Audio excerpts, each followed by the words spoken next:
One day in February 1651, a man called Jonathan Taylor, a colonist in the new town of Springfield, Connecticut, came home after a hard day's work in the fields to find his wife and daughter already asleep in their one bed by the fireplace. Taking care not to wake them, Taylor crept into bed beside them. But then, with a horrible jolt, he sensed that something was chillingly wrong. He sat up, frozen with terror. 3 snakes were slithering across the room towards him. The first glided up the side of the bed, and before Taylor could do anything, it sank its fangs into his forehead. And then the snake spoke a single word: death. And the really terrifying thing, Tom, was the snake's voice, because it was a voice Taylor recognized. It was the voice of his neighbor, Hugh Parsons. So, Tom, here we are in the dark and paranoid world of Springfield in New England, the world of witch hunting and witch crazes. And we'll get back into this, the details of this incredible tale. Witchcraft in New England, witch hunting, the search for heretics, for evildoers, for bad neighbors, all this stuff. It feels like a very rich and resonant subject right now, doesn't it? It absolutely does. And of course, we're at the beginnings of America in the 17th century in New England. And the question of to what extent are future developments in American history being seeded here is a fascinating one. But as you suggested with your gripping account of this expression of witchcraft, I mean, considering that New England is, it is pretty much, these are a series of virgin colonies pretty much. And meanwhile, back in Europe, witch crazes are sweeping Germany and East Anglia and all kinds of places. It is intriguing, I think, that certainly in the imagination of the English-speaking world, New England has a particular resonance. So everyone has heard of Salem, but also I was kind of thinking, H.P. Lovecraft, the great horror writer, with this idea that in seemingly innocent New England towns, terrible demonic terrors wait and lurk. Yeah. And if you go to those, the graveyards at Marblehead or places like that, there is something distinctively chilling about them. Do you not think? Is it the contrast? Yeah, it's the contrast, isn't it, between the idealism and the dream of the shining city on a hill, the imagined godly community, and then the monsters lurking within. The monsters are not. I mean, obviously they were embattled in New England. They thought themselves embattled by the Dutch or by the French or by the Native Americans, by the Indians, as they would have called them. But the monsters are within. That's the fascinating thing. The monster is your neighbor, right? But isn't it also the fact that this is the beginning, and these are towns that are literally perched on the edge of a vast swathes of land that for the English settlers, they know nothing about it. Yeah. And that is, anyone who's been lost in a wood knows that is a state in which you are more prone to imagine. That's right. Witchcraft and ghosts and demons. Dominic, do we have someone who can talk about this with much greater expertise than we can? Much greater expertise, Tom. Yes, absolutely. We have Malcolm Gaskill, Professor Malcolm Gaskill. He's the Emeritus Professor at the University of East Anglia in Britain. And his book, The Ruin of All Witches. So that story that I start with is the way Malcolm starts his book. Malcolm, welcome to The Rest is History. Thank you so much for coming on the show. Thanks for having me. Glad to be here. So Malcolm, for the benefit of listeners not familiar with this period, we are in the 17th century. We're in the sort of 1640s, 1650s. And New England. So why is there a New England at all? Well, in the first half of the 17th century, there are huge migrations to colonial America. And there's been settlements in Virginia early in the 17th century. The Mayflower goes over in 1620, but it's not really until the 1630s that you get tens of thousands of people going from England over there. And there's a whole stack of reasons why they go, the religious reasons and political reasons and economic reasons.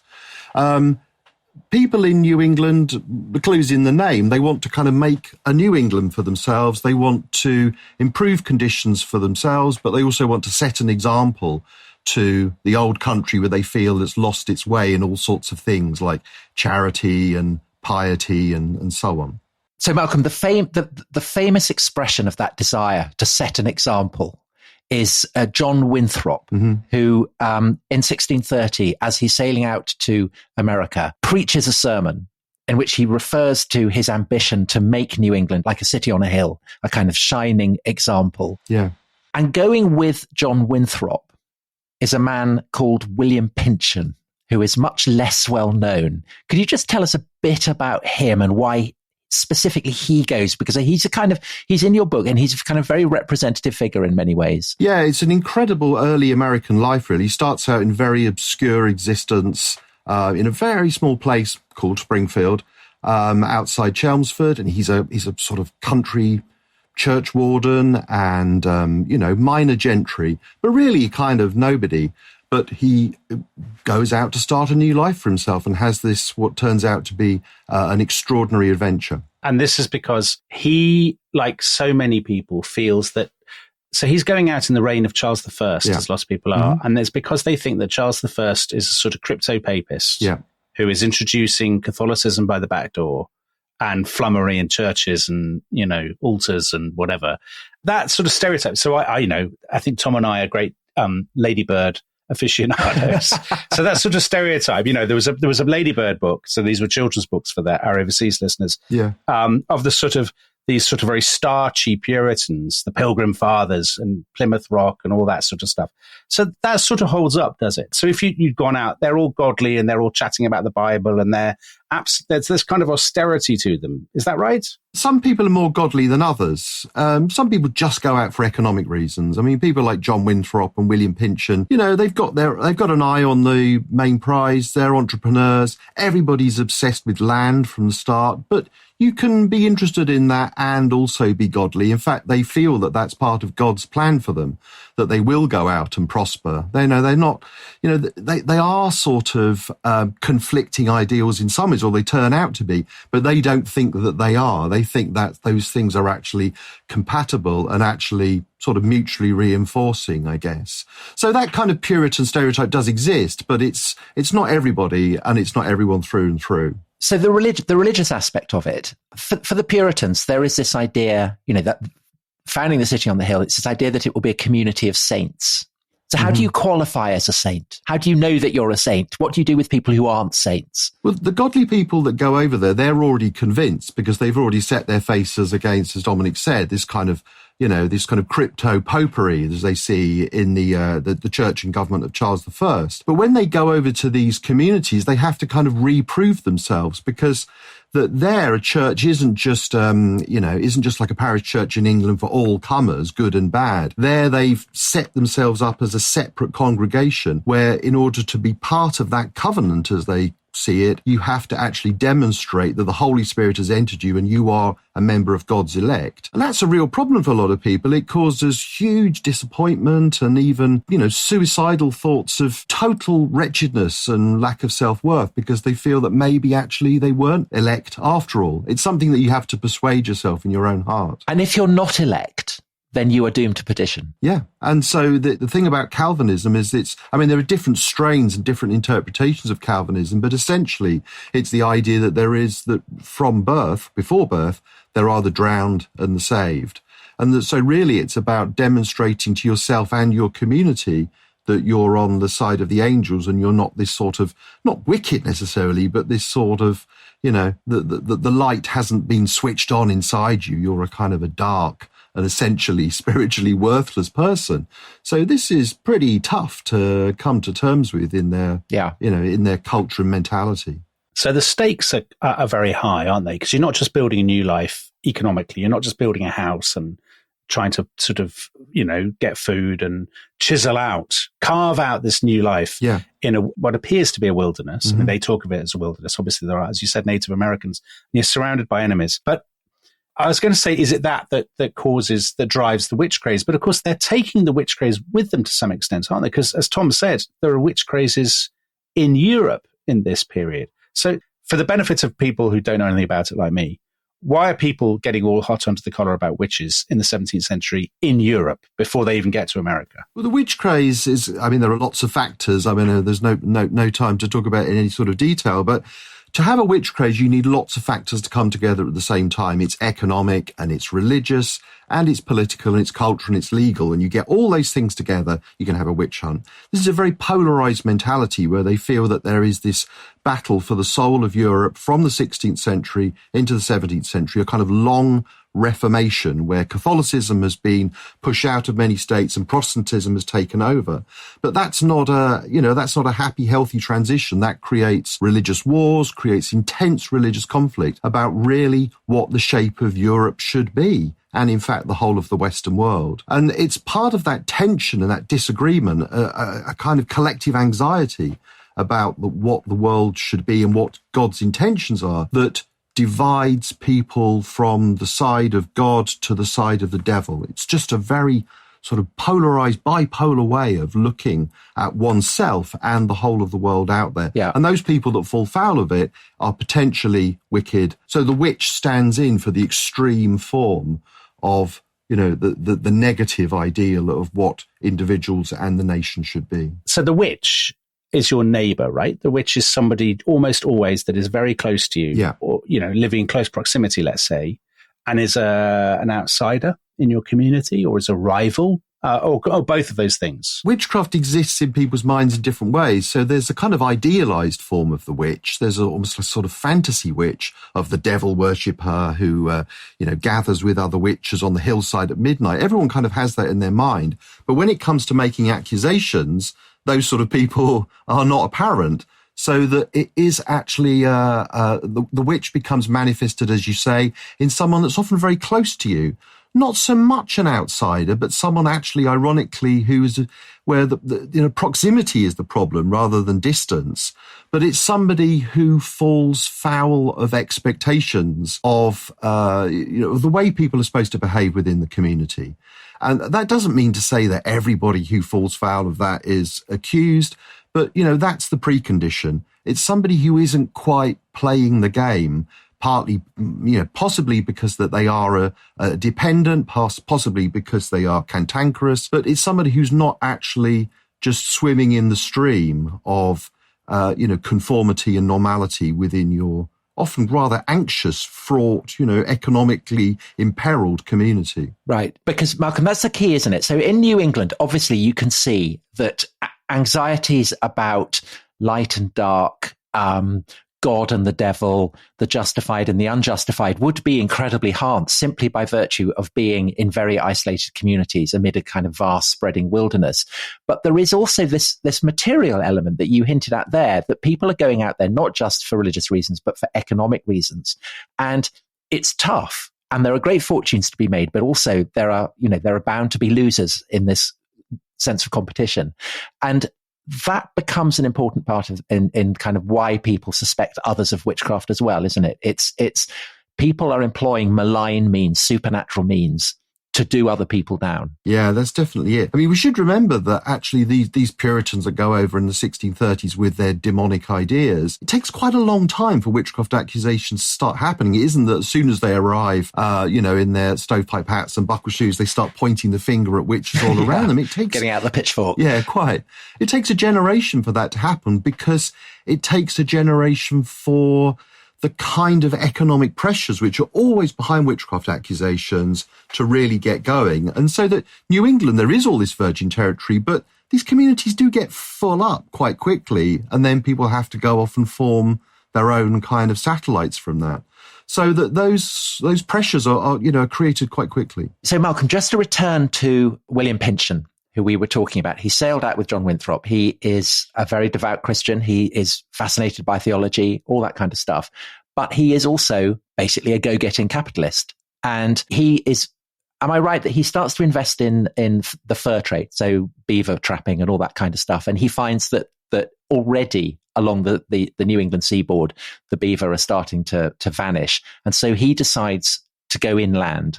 And the settlement that he founds, which he calls Springfield, after the place that he came from in England, this is not a religious settlement. This is a settlement founded with the aim of making money. Is that right? Yeah. It is religious. They are godly, but it's not founded with that primary intention in mind. Whereas so many of those communities on the towards the east are transplanted godly congregations. That's really, that's that's in their DNA right from the start. But Pynchon, he's an entrepreneur. He's a kind of, one can recognize him as a modern capitalist entrepreneur. So he's working in the fur trade even when he's in England, but he goes to New England partly because he wants to be closer to the source. And then he actually goes from Massachusetts to the Connecticut Valley because he wants to get as close as possible to the increasingly dwindling trade in beaver fur that's coming down from Native Americans. So that's really what he's doing. He's trying to cash in as much as he possibly can, but, that's not in his mind in conflict with his godly ideals. He feels that's part of God's providential plan for him and others like him. So he establishes this town, Springfield, which he names after Springfield in Essex, where he'd come from. And I get the impression from your book that there's a slight it's a combination of the capitalist, as you and Tom were saying, but it's also a slight Lord of the Manor side to it. So basically everybody's in debt to him or in hock to him. They have to pay him in kind. How does he attract them there in the first place? Does he does the word go out among the congregations in Boston and places like that? Oh, this guy Pynchon is starting a new community, why don't you come along? He's got work for you. Or is it people that he knows? Or how does he get people to join him? Well, essentially we forget that actually that these people are, very remote, and they do feel that they're a long way from home, which is England, 3,000 miles away. But they're actually very well connected. Their communications are really not bad. They're just slower than we would, would happen today. So the Pynchon, when he needs something, he sends letters out. He's got contacts all over the place, fingers in pies here, there, and everywhere.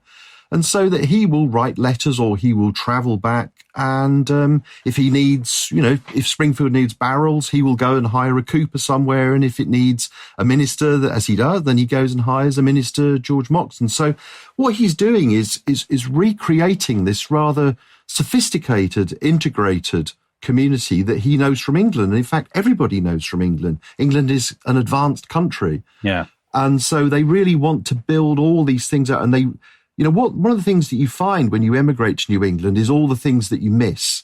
They're all the things that people write back and say, oh, I forgot to bring this, soap, nails, because you can't just go out and buy it. Whereas, of course, in England has shops. Yeah. You can actually go and buy stuff. But so that this is what Pynchon does. And he is, as you say, a kind of Lord of the Manor. There's always this, one of the historical ironies of this is that, it seems very progressive and very radical, very forward looking, but it's also a very nostalgic enterprise. And so that actually out in America, Pynchon does get to be the modern capitalist entrepreneur, but he also gets to be a very old-fashioned Lord of the Manor, as you say, who controls everything, and everybody owes him deference and he passes patronage downwards. And, for him and others like him, that's great. And so just as Pynchon is founding this partly because he's godly, but mainly because he wants to make money, presumably the settlers, it's the same kind of mixture of emotions and motives. People want to be part of a godly community, but they also want to become rich. They wanted to get land. They want to set up families. Yeah, I mean, land is the key thing. Land runs right through this story, and of course it runs right through the story of England from the late 16th into the first half of the 17th century. In England, there's not enough of it. There's too much labour. In America, there's loads of it and not enough labour. So actually they rebalance things, and then New England becomes rather like England. So that it's this land. There are speculators who want great, vast areas of virgin territory, as of course they do in England when they drain the fens, for example. This same kind of speculation, but it's also a very personal thing, and really quite ordinary people want another field, or they want a bigger field, or they want a bit of meadow, or they want access to a woodlot, and so on. And so this is right from the top to the bottom of society, getting hold of land, because land isn't just money. Land is also power and authority. Yeah. And this is a story as old as the hills. So let's bring in two of the main players in this story that you tell so brilliantly in your book, The Ruin of All Witches. So one of them is a Welsh maidservant, and her name is Mary Lewis. And she has had, I think it's fair to say, a pretty awful life back home in Wales, hasn't she? So tell us about her and why she's come over to Pynchon's town. Mary Lewis, back in Monmouthshire, she gets married. Her husband turns out to be a wrong 'un. He's a Catholic in what is, after all, a Protestant country. That is a wrong. And he is a real, but he's also horrible as well. And he abuses her and he deserts her and he bullies her, then he deserts her. And so, there's this kind of spiritual and emotional void in her life. She just feels, as I think many potential migrants do, that there's nothing left for her there. And she joins this rather kind of charismatic, radical Protestant community in Wales. So she's already kind of being set up for the kind of world that she might go to in New England. Of course, others are going too. And so the time comes that it's, she can get on a boat and go and completely start over. And so, Malcolm, in this sect, and presumably going to America, she is very, very conscious of this division between those who are saved and those who aren't, between those who have won the light and those who are threatened with perdition. Yeah, she is. I think that, like many, she probably doesn't expect that she's going to have to prove herself because, of course, those who, in England and in Wales, who believe themselves to be part of the elect, they're very sure of themselves in that regard. And so, that she's going to be tested in a totally new way. I mean, everyone is tested materially and spiritually. That's one of the things that makes this experience so tough. So she sort of knows what she's in for, but I don't think anybody is quite prepared for the challenges that makes on them personally. And how does she end up in Springfield specifically? Is she planning to go there from the beginning, or does she just get to New England and then look around? No, she gets hired as a maidservant, and through the kind of Bush telegraph of who needs labour and so on, that William Pynchon hires her to be a maidservant to his daughter, who has got young children and is pregnant again and is just going to need help around the house. And that's really how she ends up making that 100-mile journey from the eastern seaboard of Massachusetts over to the Connecticut Valley where Springfield is. And then for someone like Mary, just to sort of paint the picture, when she gets to Springfield, does she sort of think, oh, this is, I mean, obviously we don't know what she thinks, but does she sort of think this is just like home? This is a recreation of home? Or is it obviously a more anxious, difficult, darker kind of place, would you say? I think it's a mixture. I mean, everyone's trying to seek out the familiar, to recreate the familiar, because of course that's what we do. That's what's comforting. That's the world that you know. But that is just hard work. And because they're very conscious of the fact that there are wolves there, no wolves at home. There are Native Americans, no Native Americans at home. That there is hostility with them. There are shortages of things. There's epidemic disease, and just this, this wilderness beyond, as they see it. They just don't really know what lies out there. And I think everybody feels this existential threat. So that England, of course, has its problems in the 1640s and 50s, but nobody ever believes that England will cease to exist. They don't know where it's going, but it won't be wiped off the map. But that's how they feel about New England. They know that actually in the end, this experiment could fail and they'll all either have to go home or they'll die. And for Mary specifically, there's the fact that she is, she's married. She's left her abusive husband in England. She's now working as a maidservant surrounded by children. And she's merely an appendage of the family that, of the mistress for whom she's working. But presumably she wants a family as well. She wants her independence. And there's this terrible, that if you're a spinster, you were mocked as a thornback. She doesn't want to be a thornback. She's looking for a potential husband. No, like almost everybody else, she wants to conform. And in this world, conformity means getting married and having children of your own, having your own separate household. This is true for men and women. All young people want to form their own household. That's why it's so hard in England, because you need land and you need work. So they're often going to America not to seek their fortunes. I think that's a very kind of modern way of looking at it, but they do want to form a separate family and their own little political as well as economic unit, because that's what, in the early modern world, that's what the household is. So yeah, she wants to basically erase her past. She wants to forget her husband. She wants the marriage to be annulled, and she wants to find a new husband and just I think, just be normal in that world. And then, as luck would have it, her eye falls on the perfect person. So he is Hugh Parsons. He's a guy that's been brought in to make bricks. Yeah. They need bricks. They can't buy them. And she thinks he's a very fine fellow. He's a sort of physically, making bricks is hard work. He's a physically impressive bloke. He's perhaps a little bit quiet, as we'll discover. But so her gaze falls on him. And what's his story? We don't know so much about him, do we? He's a bit more... No, we know much less about him. not even entirely sure where he comes from. There were about 20 or so Hugh Parsons, amazingly, in England at this time. So it's a bit hard to tell. But he is, certainly he must be. I mean, he comes across as a kind of tall, dark, mysterious man. I think that, but maybe, again, this is speculation, but Mary is possibly slightly intrigued by him because he is actually very quiet. And this is a characteristic that runs right through everything we know about him. He's a man of few words, and also few emotions. And of course that will cause him problems in due course. But she likes him, he likes her. And, I think that it's not a match made in heaven. I'm not quite sure where it's made, but they're going to get together. So she gets her marriage annulled, doesn't she? Yeah. She goes to Pynchon and she gets permission because her husband has deserted her. A Catholic husband back in Wales has deserted her. So she and Hugh get married. And at first it all looks lovely and rosy. They're starting this new life together, this new household in Springfield. And maybe we should take a break now because I don't want to, get too deep into spoilers for our listeners. But this story is going to take quite a dark turn, Tom, isn't it? It is. It doesn't end well. So to find out what happens, come back after the break.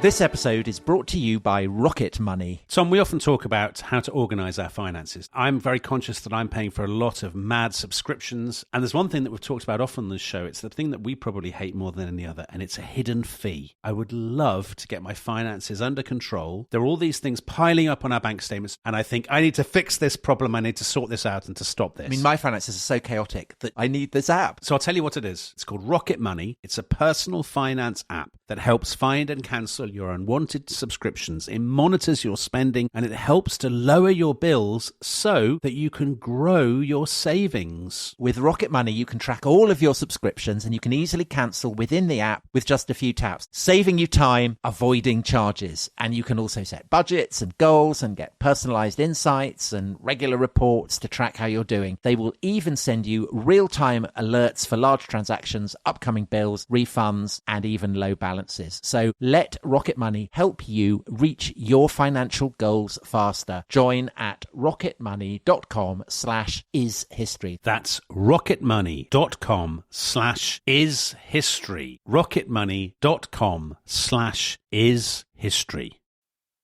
This episode is brought to you by Indeed. Stop waiting around for the perfect candidate. Instead, use Indeed sponsored jobs to find the right people with the right skills fast. It's a simple way to make sure your listing is the first candidates see.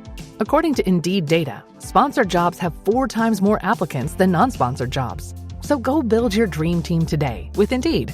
Get a $75 sponsored job credit at Indeed.com/podcast. Terms and conditions apply. Are you a forward thinker? Then you need an HR and finance platform that thinks like you do. Workday is the AI platform that helps propel your organization, your workforce, and your industry into the future. Workday, moving business forever forward.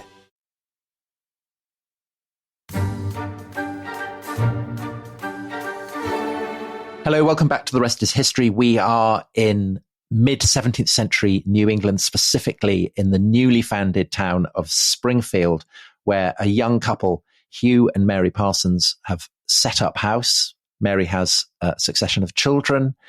And here to tell us about what happens to that marriage and to the community of Springfield more generally, we have Malcolm Gaskill, author of the brilliant book, The Ruin of All Witches. So Malcolm, how does the marriage turn out? Well, it starts off okay, I think. Mary quite quickly becomes pregnant. She has a baby in the summer of 1646, and they both work hard doing what people do in New England households. So Hugh is out working on the land and making bricks and building chimneys, and also doing jobs for William Pynchon, which is what everybody does. And she's at home looking after the baby and cooking and cleaning and doing that. I think initially they get it right. But of course, like all marriages, you've got to really work at it. And in Springfield, you've got to work at it 110%. And even then you might not get it right. Yeah. So the threat of witchcraft, to bring that into the story, I mean, that hangs over the community generally, like all communities in New England. Like, people are aware that witchcraft exists. They don't see it as superstition. They know there's a dark world out there, that the boundaries between the spiritual and the material are, gossamer thin.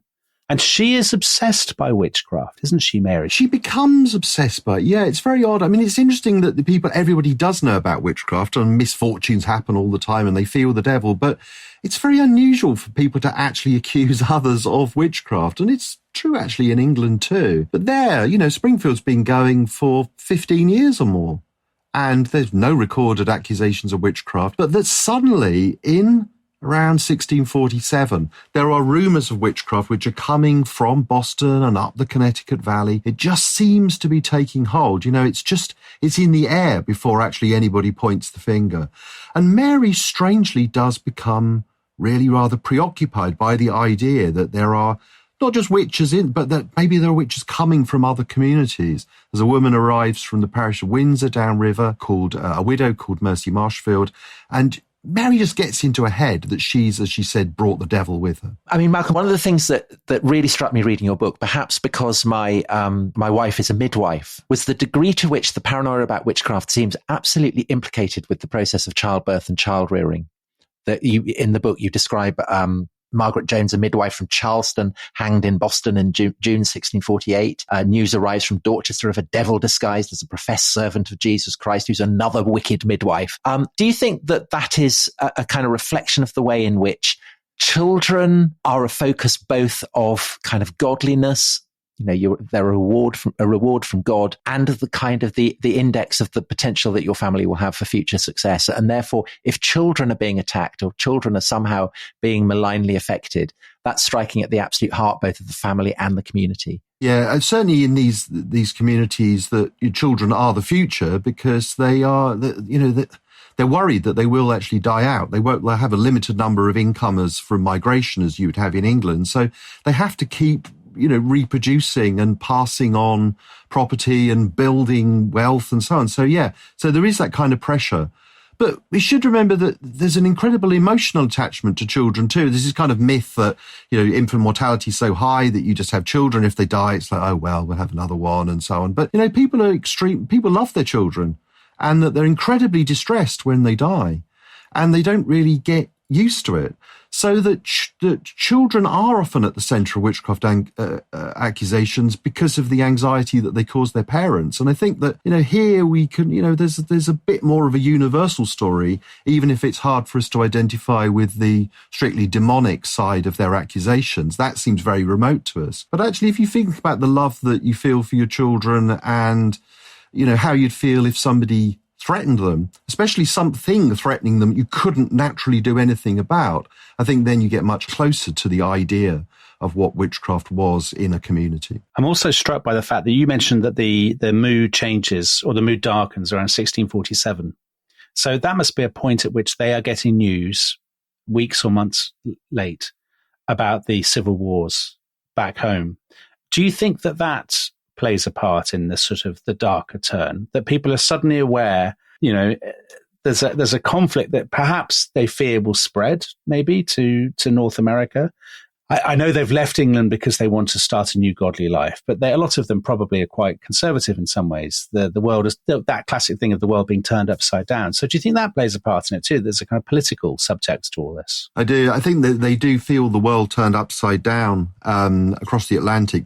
There's this kind of, it's rather old-fashioned exceptionalist idea in certain kind of American historical writing that when you went to America, you kind of forgot the old world because that's really why you'd gone. And you started afresh and you became this new, authentic American self. But actually, these people call themselves the English. They've got English relatives. They often sometimes go home to England. And that's very much where their hearts still lie. So that when England's torn apart by civil war and revolution, they feel it very, very intensely. They feel it on a spiritual level and they feel it at a personal level too, because they've got friends and family and they don't really know always what's happened to them. So this is a very interconnected world. They are physically remote, but actually in their hearts, they kind of encompass the whole of the Western world. They worry about the future of Protestantism generally. That's what many Puritan divines do. They want to build this, this Protestant Western world, and they feel that it's threatened. They feel that it's politically threatened and religiously threatened, and that they're going to have to fight for it. So they are in Springfield, very much on the kind of the margins, the borders, the edges of New England, and they are getting disturbing political news from England, and they're getting these rumours of malevolent midwives killing children. And then you say that, like the plague, witchcraft was usually first encountered as news from distant parts. So there is that sense, rather like with an epidemic drawing closer to you, this sense that the threat of sorcery, the threat of witchcraft is approaching. How does it start to manifest itself in Springfield? Witchcraft kind of arrives in Springfield when Mary Parsons starts talking about it. You know, we have this kind of stereotypical view of the way that witchcraft accusations start. Sometimes something goes wrong, they don't like somebody, you know, they get accused and then they get tried. But in Springfield, it's rather different. Mary Parsons starts suspecting somebody else, Mercy Marshfield, who then sues her for slander. And Mary started saying to her neighbours, you know, she bewitched your child, she bewitched your cow. And they're not having any of that. And they think that it's just wrong to be going on about witches, accusing people indiscriminately and just muttering about it the whole time. But I think that this does show that the idea has at least been seeded in people's minds, even if when that first accusation is made, it completely blows up in the accuser's face. So that there is a kind of residue left from this. And as you say, that the idea of Springfield has drifted up the valley, it's drifted across New England, but it's kind of here to stay. You know, they're not going to reverse that just by having a successful slander trial. So Mary is fascinated by witchcraft. She's accused her neighbour of unsuccessfully of being a witch. And we get into this extraordinary situation where she begins to think that not only her husband, who she's kind of, you know, the marriage has gone sour, they've suffered disappointments, the tragic loss of a child. Samuel, I think it is, isn't it? Their little boy has died. She becomes convinced of two things. One, that her husband is a witch. And secondly, that she is also a witch herself. I mean, that's an extraordinary, to us, utterly inexplicable development. So what's going on there, do you think? Well, I think Mary undoubtedly is suffering from some kind of mental illness. She seems deluded. I don't talk about this in the book because I'm trying to sort of stay in their world, stay in their categories. But the things that she describes, the sort of symptoms that she displays would be consistent with postpartum psychosis, which is much rarer than postnatal depression. And she does seem very strangely deluded. I mean, her husband is horrible. And it does seem that, you know, it wouldn't be strange to infer that maybe he had the devil in him to some extent. But she actually really does start to feel that he has given himself to the devil and he's a witch. He starts to suspect that she is a witch because of the way that she behaves. And also because of, I think, this spiritual wretchedness that we talked about earlier, this sense of that can overtake some people of a lack of self-worth, that she starts to believe that she is a witch too. And this would explain some witchcraft accusations we get in the old world too, that people confess freely because they've actually persuaded themselves and others have projected that upon them, that actually they might be a witch against their own will. So Hugh, to go back to him. So you said he's, you know, it would be reasonable to infer that he had the devil in him. And we talked before about him being quiet. So that quiet is actually what damns him, isn't it? Yeah, to a point. I mean, he's quiet sometimes, but he's actually, I mean, he has to do these brick deals. Everybody wants bricks because wooden chimneys set the house on fire. That's obviously a bad thing. But they want brick chimneys, which are better, but they're also status symbols. So you've got to imagine that there's these men who are hiring Hugh Parsons to build them chimneys. They're very dependent on him. And this is a world where everybody's dependent on everybody else, but it causes difficult relationships. Pynchon makes their lives possible, but they kind of resent him too. Hugh Parsons gives them bricks, but they resent that dependence. So that there are arguments. Every time Hugh Parsons goes and does a brick deal, he ends up with some kind of row where he threatens them. And so that he is, you know, he's a difficult, cantankerous, awkward character. And then he's quiet, you know. So it's this weird contrast between absolute fury and then this kind of brooding, taciturn mystery about him. And that really is, that's his undoing. The amazing thing about this book, I thought, considering that this is a very obscure place, and these are not people who kind of make or shake history, is how vividly you can bring them alive. And you're doing it on two levels. So you are giving a very, very subtle and complex portrait, say of Hugh. So you describe him, you know, this mixture of ambition and silence, that he's forever gauging the scale of other men's estates and debts and dreading falling behind. that he feels a sullen envy that one physician described as a sort of grief mixed with hate. So these are characteristics that we can recognize in our terms. But at the same time, as you said, you want to bring these people alive in terms of the context that would make sense to them. So when you describe Mary, she's in the alehouse with other people, and suddenly you say she consented in her heart to Satan and was transported, and you describe her as though it's actually happening, her soul whisked away to a witch's meeting. There's revelry and gleeful shape-shifting from human to animal forms, but the witch is angry with Mary for revealing so much, made her walk barefoot over the stony ground to gather sticks for the fire. So this is a really kind of fascinating tension within the way that you're writing the story, that these are people who are both vividly real. They feel like, they could be characters from a novel, and simultaneously you are situating them in a world that is very, very different to the way that we would see the world. Yeah, I mean, the writing of it, I was kind of, I'm walking a line. I mean, I'm trying to communicate to a modern readership, obviously, but there's a difficulty. I mean, I don't believe in witchcraft, and I don't believe that many of these things were actually happening, but it's very important that I believe that they believed it. And the danger is sometimes that you spend all this time trying to build up this this very authentic 17th century world, and then you kind of break the spell. It's like breaking the fourth wall. And telling the audience, so everything's a nod to the reader that actually maybe this was encephalitis, or the children were suffering from diphtheria and they called it melancholy, but actually she was suffering from clinical depression. Every time you do that, I think it jars. So I'm trying to kind of stay within their, the reality of their experience, which might sometimes seem a bit kind of coy, I suppose. But actually, they are undecided what's going on too. They say what they think is happening, as they discover when they get to court.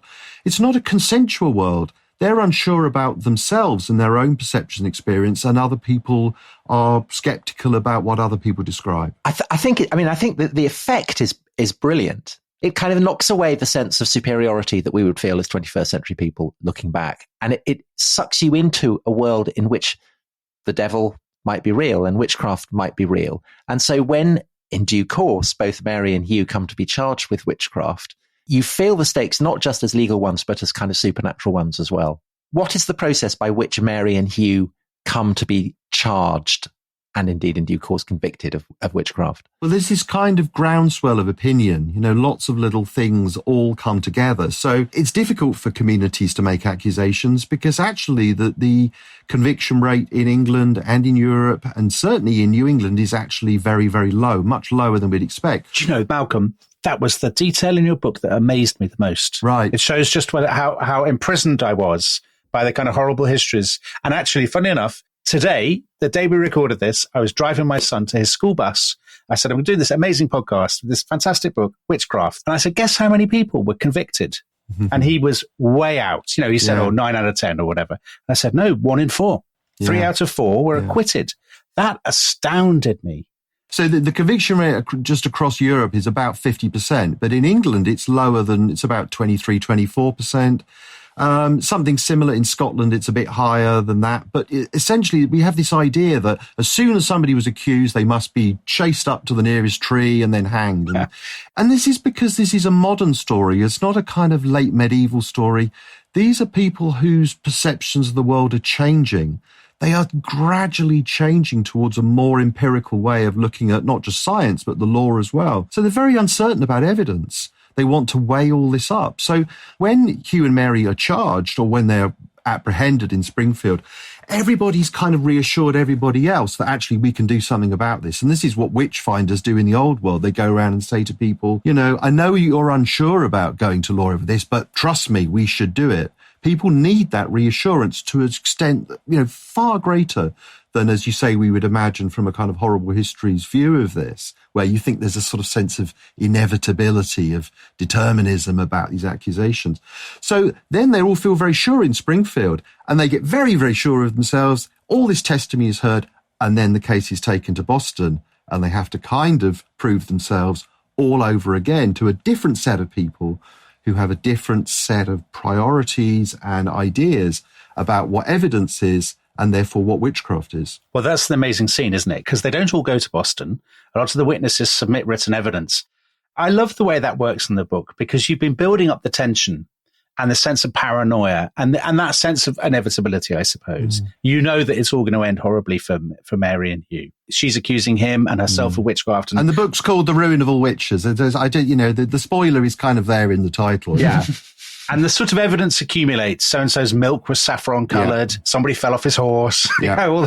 A pudding came out in two Weird pieces. Stuff about puddings. Just sort of puddings, yeah. But then they get to Boston and it's exhibited in open court. And it's almost as though someone has turned on an overhead lamp or something. And you look at it and you can see the people in Boston kind of listening to it and thinking, this is pretty thin gruel. Is that because the people in Boston are more skeptical? No. Or is it simply... What is it then? No, it's not skepticism of witchcraft. Again, we can so easily slip into these kind of, 2D view of our ancestors, but they believe absolutely implicitly in witchcraft. It's very difficult to unbelieve in witchcraft. I think inevitably they feel more skeptical about the evidence, so that actually in Boston what they say is, well, this seems like a very good case, but we're just not sure that you've got the right... I'm not going to spoil things too much here, but it just doesn't really stack up. And of course, that's the sort of thing they're saying in England too. That's why you've got this surprisingly low conviction rate, because, the will to have witchcraft accusations is there. The law's there. The machinery of the courts is all in place. But when it actually comes to it, nobody in the end really wants to hang an innocent person, because then you will bring down the vengeance of heaven. The blood of the innocent will cry out for vengeance, as they would say. They wouldn't say miscarriage of justice. They'd have said something a bit more flowery like that. But it comes to the same thing. They really want to have fair justice. Yeah. And with witchcraft, it's so difficult to gather that proof. And something of that skepticism about the quality of evidence has actually been there right from the start of the witch hunt, right back in the early 16th century. And so, in fact, neither of them end up being hanged for witchcraft. No, they both kind of escape it. But that, in many ways, is the typical, that's the typical outcome of witchcraft trials. And again, I suppose that's the Crucible's kind of skewed this a bit, and Salem often stands in for our view of witch hunting, and we focus on the tragedy, and of course it is a tragedy, of the people that we would consider to be innocent being hanged. But that's not actually, Salem is an extraordinary thing. It's an aberration. Most witch trials don't happen at all because they never get as far as the court. And then even when they do get to court, we find that more often than not, those cases fail. So we don't want to spoil the ending, because obviously we want people to buy your book. It was my Sunday Times History Book of the Year, I think, a couple of years ago. And it is a brilliant book, and I couldn't recommend it too highly. Mary and Hugh, their stories end up in unexpected places, different trajectories, and we're not going to give it away. But witchcraft more generally, well, let's talk about Springfield before we talk about witchcraft. So Springfield, their worst fears do come true, don't they? They're attacked by the Indians, and the town is sacked, and lots of people are killed. So actually they were right to be paranoid and anxious. You can be paranoid and right. And also, Dominic, their founder, Pynchon, gets charged with basically with heresy, doesn't he? I mean, he ends up having his books burnt and all that kind of stuff. There's a weird kind of parallel story in this, where the man who seems to be in charge of the witch hunt is himself under investigation for heresy, and really that's his, that you find that actually Pynchon, although he's at the top of this society and Hugh and Mary who are at the bottom, that really their fates are intertwined and they kind of go down together. And it's just an illustration actually of these American lives that they, it's a huge, huge risk. It's a huge gamble, and there are winners and that there are losers, and the losers either die or they have to go home. And that's true in Pynchon's case. But Pynchon's son John does stay on, and, as Dominic said, that their worst fears do come true. And even before then, they discover they have this purge of these evil people, Hugh and Mary, and then actually they go back to being horrible to each other in new and interesting and exciting ways, envying each other's land and all that. So that actually it doesn't really, this is the thing about witch hunts, that there's sometimes this rather righteous feeling that actually if we just get rid of those people, everything will be all right. But it isn't, because actually the wickedness really resides in their own hearts. And then in the 1670s, this devastating New England-wide war with Native Americans that really does actually nearly spell the end of New England. the native forces get within 10 miles of Boston. If they get to Boston, it would be game over. So this existential threat that's been hanging over them all the time really does reach its climax in the 1670s. Although Springfield recovers, doesn't it, and becomes, I learnt from your book, the birthplace of Dr. Seuss. It is, yeah. He has his own memorial sculpture park with life-size sort of Cat in the Hat and all over the place, which is kind of trippy and odd. But no, it's very famous. Famous for all sorts of other things. Birthplace of basketball and the Merriam-Webster Dictionary, and Rolls-Royces were made there. And Springfield Armory made guns for generations and generations, right up to the Vietnam War. So it becomes a really thriving town, and then in the 19th century city too. Dickens goes there. I mean, it's a big civic place, and then which, like so many other American cities, goes into 20th century decline. But Malcolm, another link to cartoons is that, of course, the hometown of the Simpsons is called Springfield.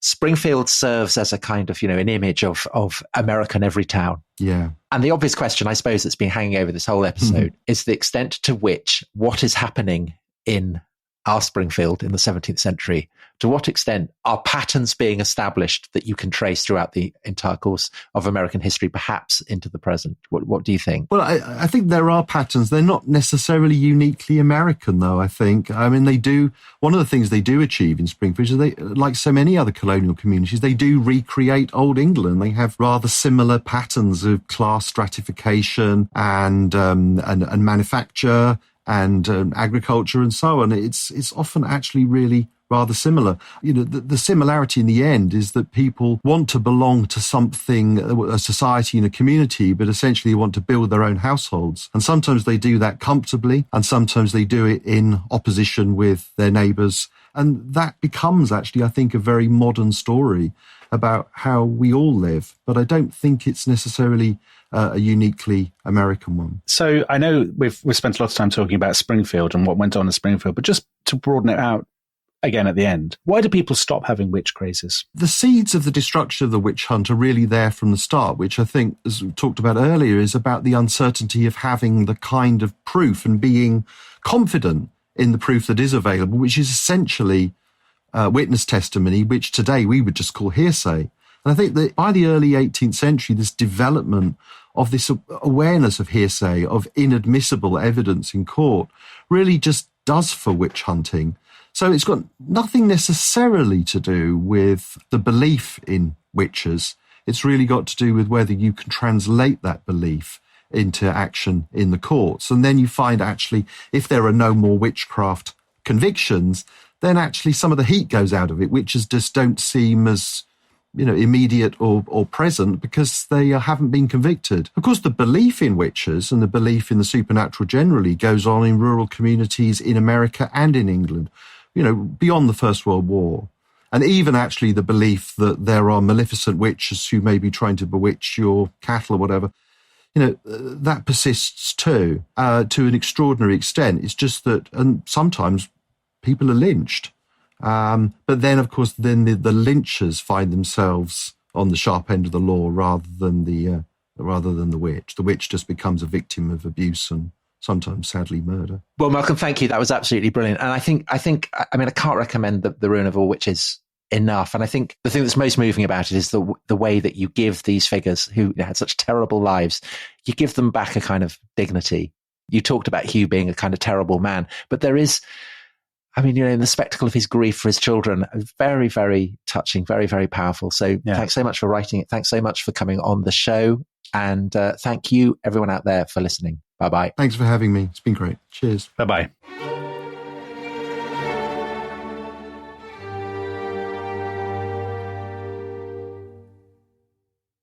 Thanks for listening to The Rest is History.